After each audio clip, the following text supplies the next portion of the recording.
with you, Jonzi. You turned down an MBE because of this issue. Explain why. Well, I think it's going to be really hard to sleep at night to wear something that says the member of the British Empire on my chest as a result of what happened in the Empire, the slavery, for example, partition in India. There's many examples of this real horrible activity that happened. You know, Kenya, for example, there's lots of abuses, sexual abuse. So I just didn't want to put my name to it. Do you accept that the Empire did some good things? I mean, people argue, and I'm sure Toby will, education, infrastructure, language and so on, that it wasn't all bad? Or do you think the whole thing was awful? Well, I think a lot of it was incidental. I think that, you know, roads and trains, it's more about getting all of the product out of the country so it can go to Europe.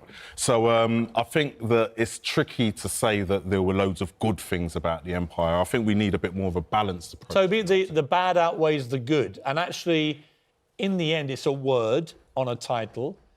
Excellence clearly has no potentially offensive or inflammatory context to it. Does it matter if we change from empire to excellence? Well, the word excellence is already in the Order of the British Empire. It's the most excellent, is the first part of it. I think, of course, the legacy of empire is a mixed one.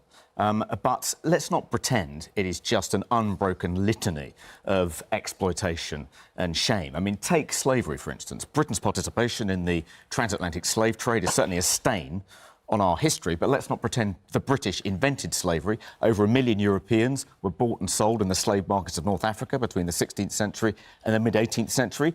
The British Empire abolished slavery in 1807 with the Abolition of Slavery Act, making slavery illegal across the British Empire, and over 1,600 British servicemen died. Okay, you're shaking your head. He's shaking his head. As part of the West African Squadron in the Royal Navy. What is the truth? I mean, no, the British Empire abolished the slave trade in 1807, did not abolish slavery in its own until 1838, carried on buying slave-produced cotton until 1888. So this is the whole problem here. The way we remember this history is so bad that we actually think we can find some comfort in a system which killed tens of millions, probably hundreds of millions of people, rape, murder, torture, famine. The idea that in the 21st century we're even having this discussion, this whiteness is a psychosis. You can't have an actual reasonable discussion because this is the kind of thing. Well, but the trouble is, you say we can't have a reasonable discussion. But you say call whiteness a psychosis. Whiteness is a psychosis. Do you think... You're basically calling all white people nuts. No, that is not. Nope, that's not what I said. What is it? Whiteness is a psychosis. The discourse around whiteness, which underpins all of this and all these conversations we're having, is totally irrational. It's deluded. It has no basis in fact or reality.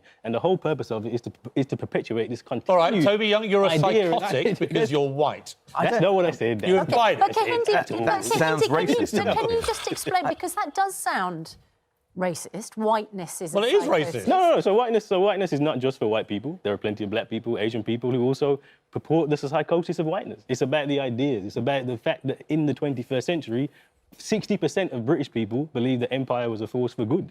I mean, this is like saying the Nazis built motorways, so we should celebrate them. This is literally an irrational... You're comparing the British Empire to Nazi Germany. You're right, there is no comparison. The British Empire did far more harm to the world for a far more sustained period of time. You're saying the British Empire was worse. But it lasted for like 200 years. What about the role that Britain, in collaboration with its overseas territories, played in defeating Nazi Germany? Had it not been for the resources and the power of the British Empire in the 1940s, Britain, standing alone, would not have been able to take on and defeat Nazi Germany. Surely that's something we should celebrate, not be ashamed of. We're also forgetting that the concentration camps, where were they first trialled? In the British Empire. And we're also forgetting that the logic of race, that actually this is something which you can kill and murder and slaughter for, was practiced heavily in the British Empire. All right, Jonzi... The science that underpinned the Nazis came largely from the British Empire. Jonzi... So it's all about... I've spoken to a lot of black people who feel this way. There's no doubt this is a feeling that many black people in this country feel. They feel the British Empire stands for something that oppressed their people around the world, right? Yeah, and I get that. But do we have to go as far as changing the name of honours, or is there a better way of tackling this? I think it's important to change the name because I don't see how excellence and talent, particularly within the arts, needs to be connected with empire. I don't see why that's a connection that needs to happen. And if the empire doesn't exist anymore, isn't it an anachronism anyway, whatever you might think about it? But don't we have an obsession with trying to expunge episodes that we're not particularly proud of from our history by changing words, by taking down statues. We might not even be That's sort of expunging Orwellian, that isn't it? history. We might just be saying that is history.